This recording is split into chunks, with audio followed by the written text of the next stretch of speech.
नमस्कार, मेरा नाम है खुशी वर्मा और आप देख रहे हैं CCN न्यूज़ 24। आज मैं मौजूद हूँ दिल्ली के सुप्रीम कोर्ट में, जहाँ मेरे साथ मौजूद हैं संगीता तलवार मैम। अभी हाल ही में एक हालिमा खातून, जो कि यशोदा नाम से बताई जा रही है, जिन्होंने अपना धर्म परिवर्तन किया, मुस्लिम से हिंदू बनी, उनके साथ इतनी ज़्यादा घिनौनी हरकत सामने आई है अभी यूपी से। आइए आगे से हम बात करते हैं संगीता मैम से। नमस्कार मैम। नमस्कार मैम, आप इस जो कार्रवाई हो रही है, इसके बारे में आप थोड़ा हम सबको बताइए। एक्चुअली हलीमा खातून जिसके साथ ये हुआ, इसने मेरे को 16 तारीख को शाम को फ़ोन किया कि मैम मुझे सेव करिए, मुझे बचाइए, मेरे साथ रेप हुआ है और मेरे को ये लोग मार देंगे। तो मुझे लगा कोई भी, क्योंकि हम लोग एडवोकेटर, थोड़ा मैं सोशल वर्कर आपके कांटेक्ट कैसे मिले? ये मुझे नहीं पता। इसने कहा कि मेरे पास था, बहुत दिन से किसी ने मुझे दिया था। आई डोंट नो, कई बार सोशल मीडिया पे भी हमारे नंबर चले जाते हैं जी, कहाँ से लिया।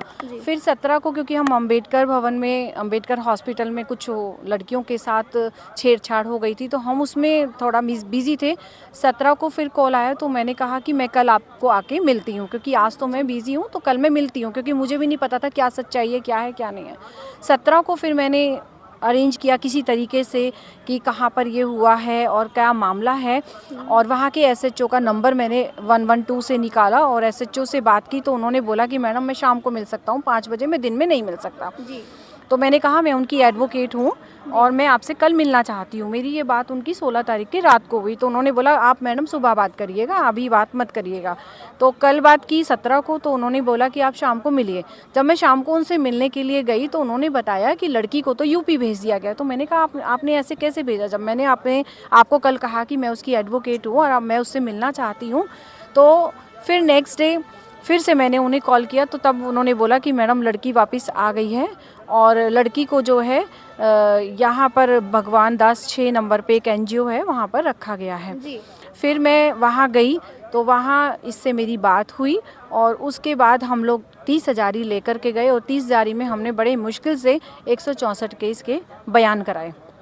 जब मैं लड़की से मिली, तो इसने मुझे बताया कि पुलिस वाले जो है ना, कभी मुझे किसी NGO में रख रहे हैं, किसी NGO में, और मेरे को खाना भी प्रॉपर नहीं मिल रहा है और मेरे को जो है पानी भी नहीं दिया जा रहा है। जब आप इन लड़की से, जब जिनका जो विक्टिम है उनसे मिली थी जब आप, तो किस हालत में आपने उनको पाया था? मतलब वो काफ़ी पेनफुल थी, उसे बहुत पेन हो रहा था और इसने मुझे फिर अपनी कहानी बताई, तो मुझे खुद रोना आ गया। इसने मुझे बताया कि मैं अपनी ज़मीन के चक्कर में रामपुरा में गई थी, वहाँ पर मैंने इसकी 350 एकड़ कुछ ज़मीन है, या जो भी 300 एकड़, तो उसके कागजात निकलवाने के लिए गई थी। वहीं पर इसके कज़न्स वगैरह ने इसे किडनैप कर लिया। किडनैप करके 2 दिन तक उन्होंने रेप किया, उन्होंने और कुछ लोगों को मिला लिया। 8-9 लोगों ने मिलकर के 2 दिन लगातार इसके साथ रेप किया और उसके बाद इसको नंगा करके वो कहीं बीच रास्ते में कहीं लेकर आए, कहीं ट्रेन में इसे नंगा जो है बाथरूम में बंद रखा। फिर किसी ने बड़ी ज़बरदस्ती से बाथरूम खुलवाया, तो ये दौड़ के बाहर भागी,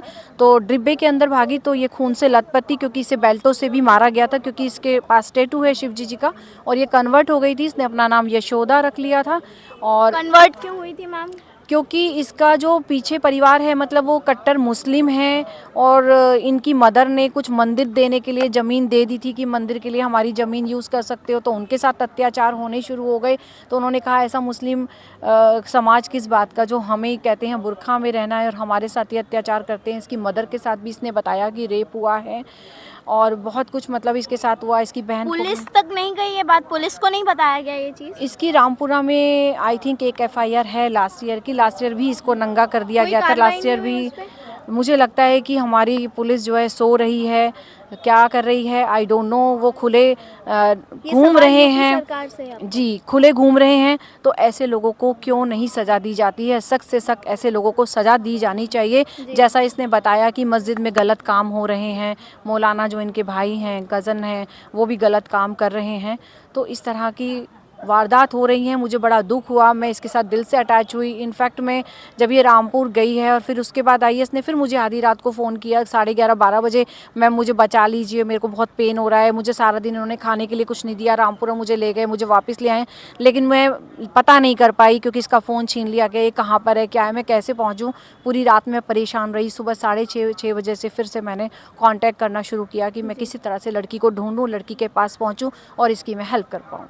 ये कार्रवाई अभी कहाँ तक पहुंची है आपके हिसाब से? अभी एफआईआर हमने करवाई है और इसके मजिस्ट्रेट के सामने कल 30 जारी में 164 के बयान हुए हैं। उसके बाद देखिए क्या कार्रवाई पुलिस करती है। उनको तुरंत के तुरंत गिरफ्तार किया जाना चाहिए। जो भी 8-9 लोगों के इसने नाम बताए हैं उन्हें